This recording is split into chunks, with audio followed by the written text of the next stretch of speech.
أكثر من عام مضى على اكتشاف أول إصابة بفيروس كورونا في السعودية.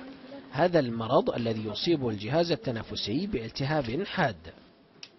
عدد المصابين بالمرض على مستوى العالم بلغ حتى الآن 94 حالة مؤكدة مخبريا، منها 70 حالة اكتشفت في السعودية، أي ما يعادل 3/4 عدد المصابين على مستوى العالم.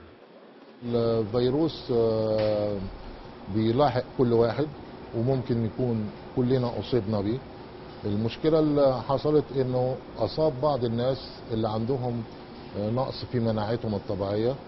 الفيروس في حد ذاته ما نقدرش نحدد سبب انتقاله الأساسي غير زي ما قررته منظمة الصحة العالمية وزي ما ثبت إنه بينتقل عن طريق الرذاذ والمخالطة.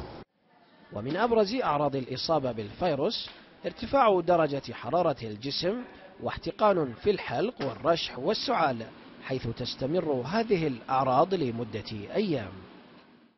طبعا ما فيش علاج أو وقائي إن أنت تاخده إن قبل الحج أو العمرة أو حتى في المجتمعات العادية، إنما الإجراءات الوقائية العادية. حتى ما بيحصل المرض نفسه ما فيش علاج مميز ليه، ولغاية دلوقتي ما فيش فاكسين حتى ناخده عشان المرض دي.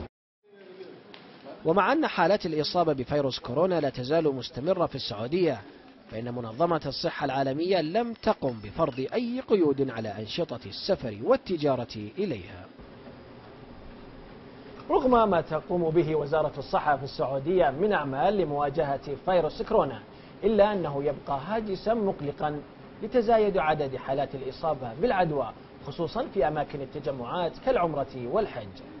محمد المحمود، سكاي نيوز عربية، الرياض.